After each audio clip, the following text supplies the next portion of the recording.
কয়টা বাজে? এখন বাজলো ভাই 7:22:50। ঠিক আছে, ঠিক আছে, ঠিক আছে। অবিশ্বাস্য হলেও সত্যি, ঘড়ি ছাড়াই শুধু হাতের দিকে তাকিয়েই বলে দিতে পারেন কয়টা বাজে, তাও আবার কয়টা বেজে কত মিনিট ও কত সেকেন্ড তাও বলতে পারেন সঠিকভাবে, যে কারণে নিজ এলাকায় ৭৫ বছর বয়সী ইয়াসিন যেন এক জীবন্ত ঘড়ি। তাই চলতে পথে যে কেউ যে কোনো সময় ইয়াসিন আলীর কাছে জানতে চায় কয়টা বাজে। ঘড়ি আর ব্যবহার করবো না, দেখি ঘড়ি উন করে করবো, দেখি আমি পারি কিনা।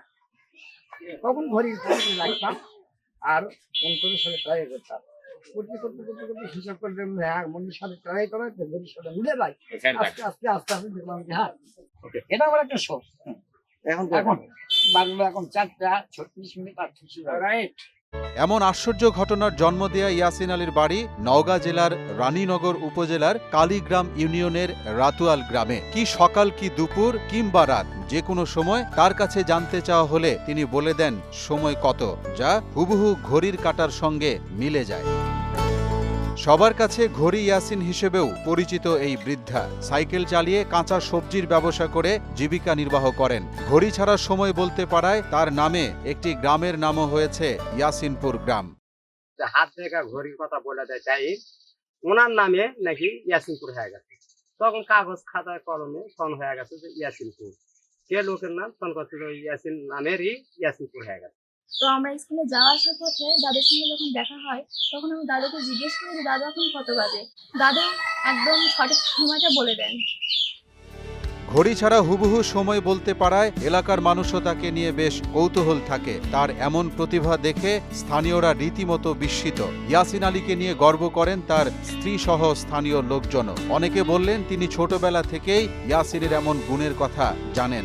তাই বলে দেয় রাস্তাঘাটে ছেলে মেয়ে ও কয়টা বেজছে, তা আমার স্বামীও বলে দেয় যে এই কয়টা বেজেছে। আমার যখন 15 বছর বয়স তখন থেকে আমরা আর কি ফলে যে চলে হোক আমরা বলতে হবে টাইম দেখা হলে যে কোনো সে পারফেক্ট টাইম বলতে, এবং আমাদের কাছে ঘুরতে আমরা দেখতাম যে না টাইমের কোনো গর্ব। স্থানীয় জনপ্রতিনিধিও জানালেন এমন বিরল ঘটনা।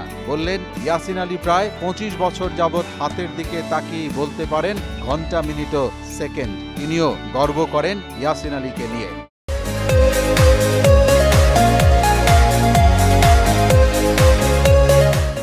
আজ 20-25 বছর আগের থেকে হাত দেখা বলে দিতে পারে সময় কত, ঘন্টা, মিনিট, সেকেন্ড পর্যন্ত বলতে পারে।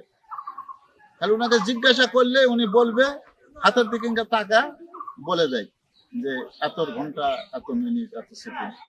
ইয়াসিন আলী লেখাপড়া জানেন না, অথচ বর্তমান এই যুগে কোনো রকম প্রযুক্তিগত সহায়তা ছাড়াই হুবহু সময় বলতে পারেন। বিষয়টি নিয়ে কৌতূহল থাকায় স্থানীয় লোকজন সহ দূরের মানুষও আসেন ইয়াসিন আলীর বাড়িতে তাকে এক নজর দেখতে।